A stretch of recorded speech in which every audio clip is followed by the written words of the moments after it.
Imagine if there existed a photograph of Boris Johnson next to a man whose associates subsequently axed to death for imams in a mosque. Just imagine it. Imagine how much discussion there would be about the mainstreaming of Islamophobic fascism, about how Boris was enabling murderous racial hatred, about how the Tory party was falling to an extremist loathing of Muslims. Corbynistas in particular would never stop talking about it. Everything they wrote about Boris, forever, would mention his rubbing of shoulders with a man who was cool with the slaughter of imams. Of course, no such photograph of Boris exists. A photograph of Jeremy Corbyn in a similar position exists. It was revealed in the Times this morning. Yet far from denouncing Corbyn, his supporters are turning a blind eye to the photo, or are even denouncing its publication as yet another smear on their dear leader. And that's because the man Corbyn was snapped alongside wasn't linked to the slaughter of imams in a mosque but to the slaughter of rabbis in a synagogue. And as we now know, almost beyond reasonable doubt, Jews matter less to Corbynistas than every other social group. The photo published in the Times comes from the now infamous 2014 ceremony in Tunisia. It shows Corbyn mixing with Mar el-Taher, leader of the proscribed Popular Front for the Liberation of Palestine.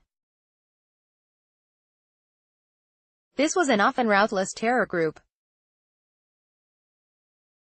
Just a few weeks after Corbyn hung out with its leader, the group claimed responsibility for an attack on a Jerusalem synagogue in which 4 rabbis, including a British one, were massacred with guns, knives and axes. Photos of the synagogue's floor and books coated in blood are among the most disturbing to come out of the Middle East in recent years. Does it matter that just a month before this barbaric anti-Semitic act took place, Corbyn was mixing with the leader of the group that claimed responsibility for it? Many people think it does. British Jews in particular will think it does. Corbynistas, however, do not.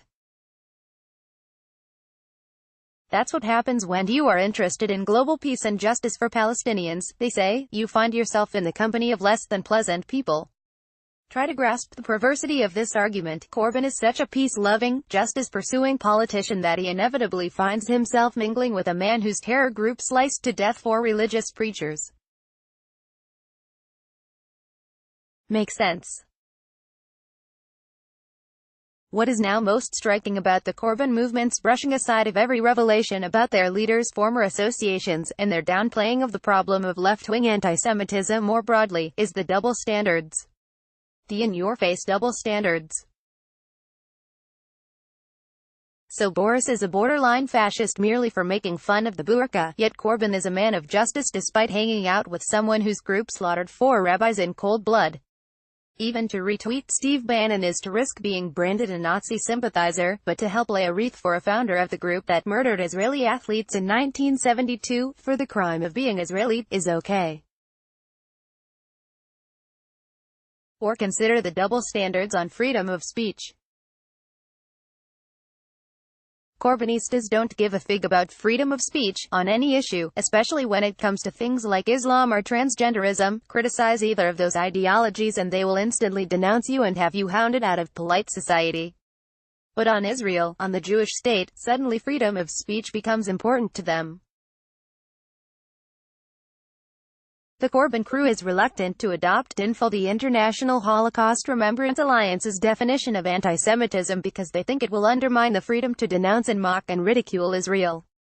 This is literally the only time I have heard Corbynistas defend freedom of speech.